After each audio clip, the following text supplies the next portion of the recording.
Hello my lovelies, welcome back to my channel. Today we are going to be doing a journal with me all about improving your mental health.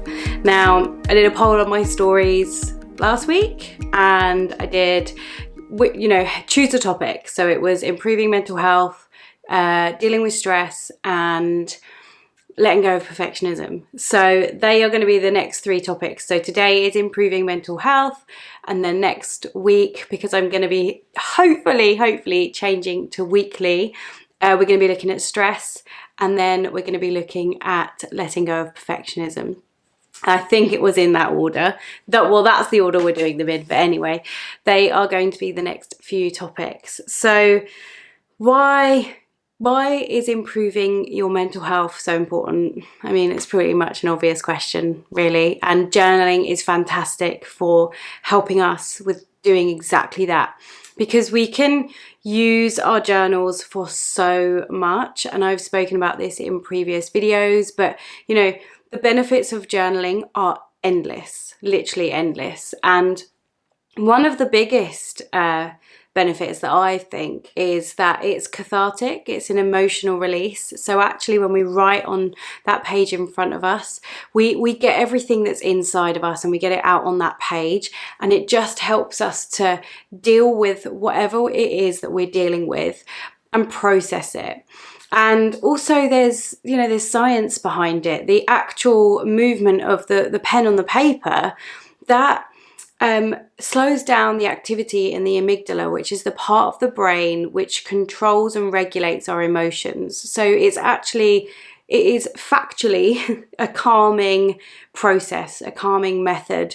So when it comes to improving our mental health, actually writing calms us down and has that knock-on effect of processing what we're going through and helping us to gain that perspective of what it is that we're dealing with. So I mean, there's so much more to it than that, but that's just kind of in a nutshell why it's so important and why and how it can help us to improve our mental health.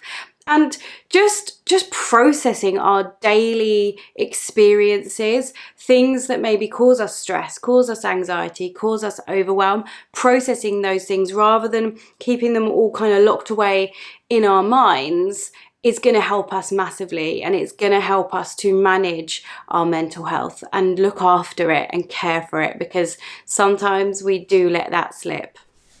So if you're watching this video prior to the 18th of June, and if you're watching this video on the day that it's gone live, which is Sunday the 5th of June, then I have some exciting news for you. So tomorrow, Monday the 6th of June, the doors to the True Self Society are opening. Now, you may be wondering, what is the True Self Society? So it is my new membership community for the true you. Now, it is a place where you can find your girl gang, you can find your crew, and you can find a group of women who are going to support you on your journey, whatever that is. Now, the way it's going to run is that it's a monthly membership. There are going to be monthly community coaching calls, bi-monthly community journaling calls. There's going to be an abundance of journaling resources, meditations, workbooks, workshops, masterclasses, so much goodness in there. It's going to be hosted not on social media. It's going to be hosted in a place called Mighty Networks, if you are familiar with that.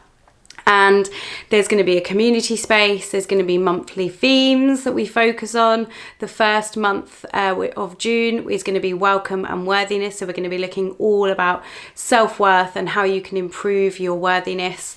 And it's just going to be fantastic. So as I said, the doors open tomorrow, which is Monday the 6th of June. They are open until Saturday the 18th of June, and they will not open again until later this year, likely winter time. So this is your opportunity to get in as a founding member.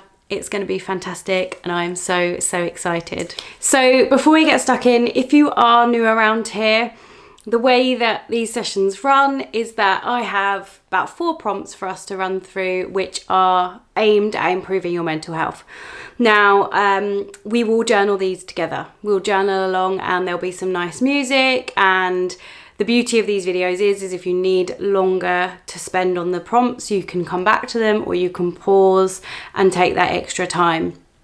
The only rule when it comes to journaling is that you are open and honest on the page, and that is where you're going to get the most value from these sessions. You can journal in whatever way you want, if that's free writing, if that's brain dumps, doodling, drawing, you know, whatever style of journaling suits you, do that, but just be open and honest, because that's where the value is, that's where the power is, and that's where you're really going to get into the nitty-gritty, and you're gonna understand what it is that you need to do to move forwards. Because a lot of the time with these journaling prompts, we'll figure out action steps that we need to take to move us from where we are now to where we want to be. So just be open and honest, don't censor your writing, be truthful on the page in front of you, and just enjoy it. Enjoy the process. So before we get stuck in today, I have a few things in front of me. I have my coffee,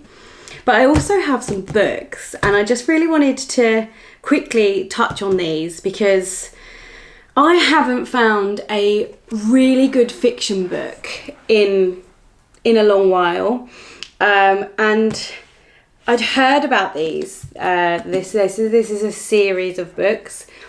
It's called A Court of Thorns and Roses, and there's like a series. I think it's 4 books in total, and I had heard about this book, or these books, and I'd seen a lot on Instagram about them.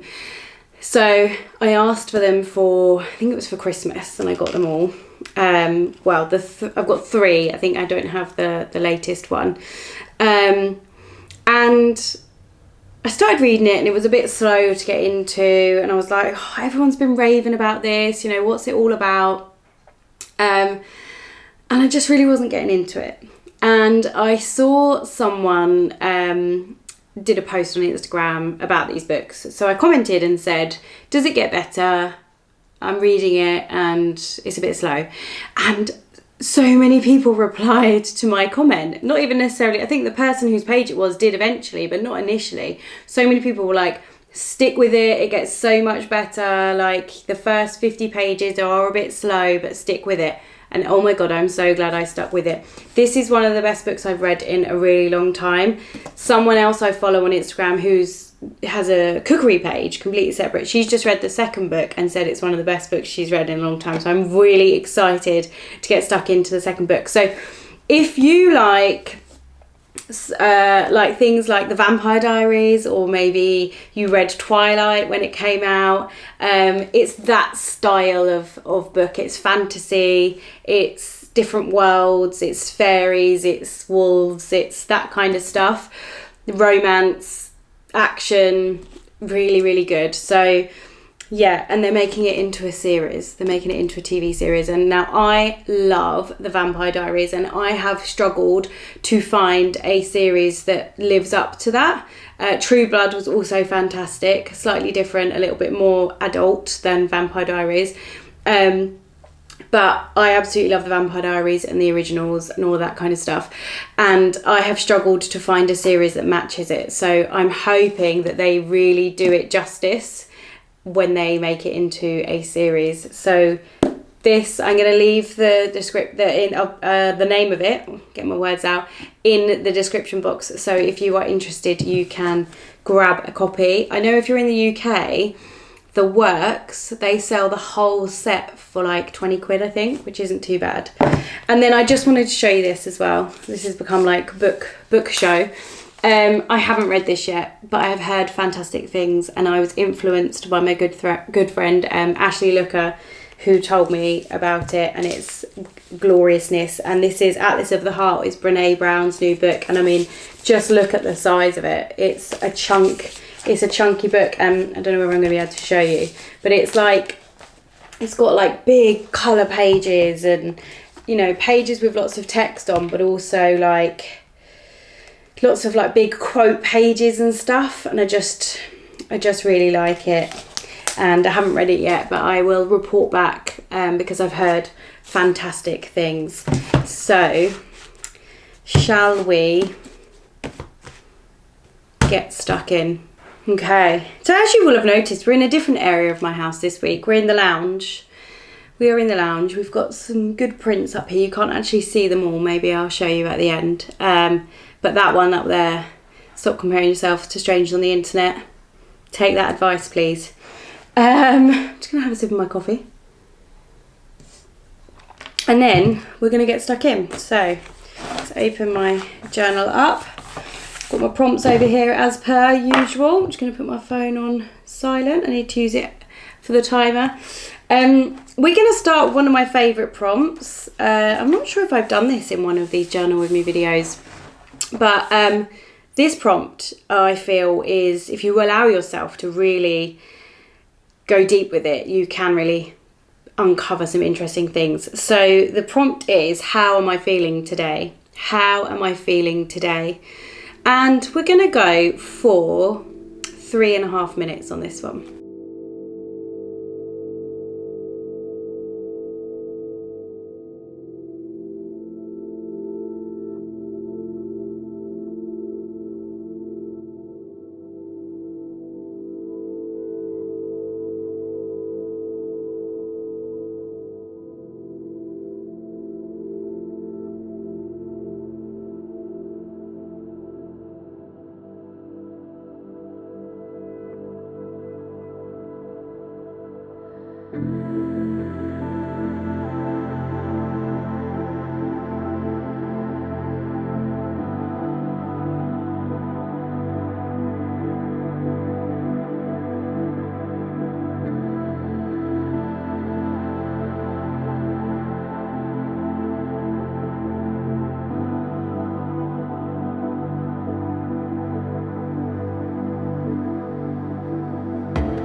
I actually realised in my writing that for me, I'm feeling lots of different emotions at the moment, but something like a theme that came through was excitement, because I've got a lot of things coming up. So the True Self Society is opening its doors tomorrow.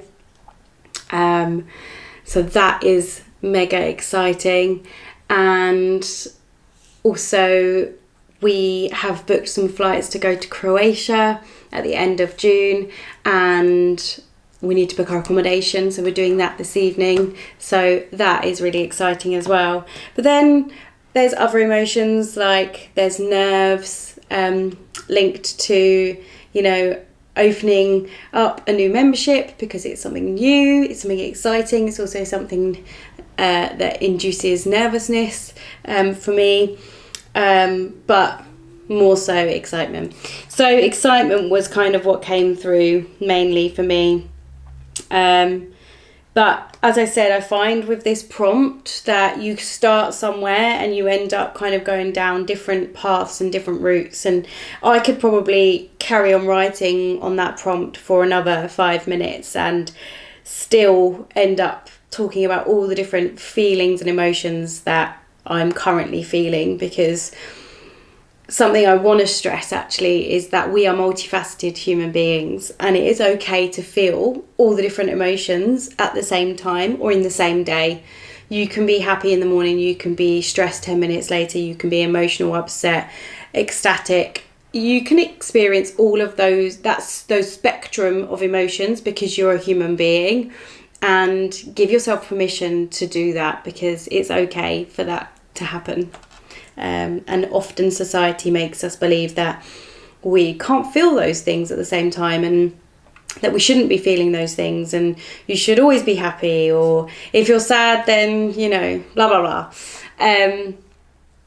It's okay to feel, it's okay to not be okay, you know, the cliche saying, but it really is. So I just wanted to stress that. Let's go for prompt number 2. So prompt number 2 is, what do I need to forgive myself for? What do I need to forgive myself for? And we'll go again for 3.5 minutes.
I actually struggle with this one a little bit, because I think something that I have worked on quite a lot in my life, my personal life, my professional life, is being okay with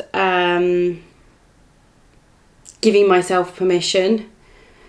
So I think maybe a year ago I would have needed to have given myself for a lot more. And maybe this is something that I need to go a bit deeper with, because I think maybe I'm looking at it from like a surface level thing. But I'm actually quite good at giving myself permission to do the things I need to do, like resting and you know, having fun and doing all those things. And actually, just talking it through now, I think maybe I do need to forgive myself for wanting those things, because it's okay to want those things. But yeah, I think one to come back to for me, definitely. So number 3, how can I be kinder to myself? How can I be kinder to myself? And again, we're going to go for 3.5 minutes.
again, I'm finding with these prompts today, there's themes that are coming through. And especially when it comes to improving and looking after my mental health, the big theme that came through here around being kinder to myself was around acknowledging and respecting that I'm doing my best and that is okay. So in many different circumstances, in personal life, in work life, in, you know, lots of different areas, everything that I'm doing is the best that I can do with what I've got and to my abilities and all of that. So recognizing and honoring that is going to be really important for me, and reminding myself that is how I'm going to kind of care for myself and care for my needs and for my mental health and my mind and my peace of mind as well. You know, if you know that you've done the best you can, that helps you with your peace of mind when it comes to like this overthinking about different things and outcomes and how it could have been or whatever. Coming back to that, I did the best I could, and that is good enough. It's about being good enough. So, final prompt. We're going to go for a little bit longer on this one. Describe a recent experience that made you really happy, and how can you invite more of that into your life? So describe a recent experience that made you really happy, and how can you invite more of that into your life? And we'll go for 4.5 minutes on this.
So a recent experience that made me really happy was I work with my local mindfulness centre, and they recently held an open day in a local forest, and it was just lovely. It was really, really nice. So I did some mindful journaling with people that came down to the open day, but there was also lots of other stuff going on that we, as the what would you call it? I guess we were like hosting the event as a group. We were able to get involved in some of the other activities as well. And there was yoga, there was singing, there was stuff around the campfire. But there was also these hammocks, and I've never really sat in a hammock before or laid in a hammock. And I laid in a hammock, and this lady who was doing some forest craft and stuff, she gave me what I think she called was Viking knitting. And it's a really simple little, use a bit of card and you make a bracelet basically using some wool, and you just do this thing. I'm not going to explain it very well. And so I was laying in this hammock with my Viking knitting, looking up at the trees. It was peaceful, it was warm, and it was just absolutely what I needed at that time. And I was just able to be, and that was fantastic for me. I'm a very busy person. I'm always doing something, and it was exactly what I needed, and it was just absolutely wonderful. And how can I invite more of that into my life? Well, it was such a profound experience for me that I actually, following a few weeks later, bought a hammock for the garden. Now, we've only got one big tree, so I thought, we're not going to be able to hang it from tree to tree. So I bought a freestanding one, which previously I would have been a bit skeptic about. But oh my God, it is fantastic. It is so good, and I've got so much joy from it. I've been reading my book in the hammock. It's been on and off nice weather here in the UK at the moment. Hopefully the weather's going to pick up soon, and I will be spending the whole of the summer in that hammock, and I cannot wait. So it doesn't have to be as extravagant as going and buying a hammock, but you know, how could you bring more of that experience into your life, whether it's, you know, being more in nature for me as well, going out for more walks, something I've set myself the task of from kind of now and last week, is to get out every single day for a walk, no matter what, even if the weather's rubbish. Put my raincoat on, go out for a walk, because getting outside and being out in nature is so important for our mind, our body, our soul, everything. Looking after our mental health, as is the theme for this video. You know, getting out for a walk in nature is so powerful, just as journaling is as well. So yeah, get to it. Whatever that little thing is that you can bring more of into your life. Doesn't have to be anything extravagant, can just be something small, but welcome it in. I really hope that you have found this session useful, that it's helped you to understand some little methods and little ways that you can really improve on looking after your own mental health.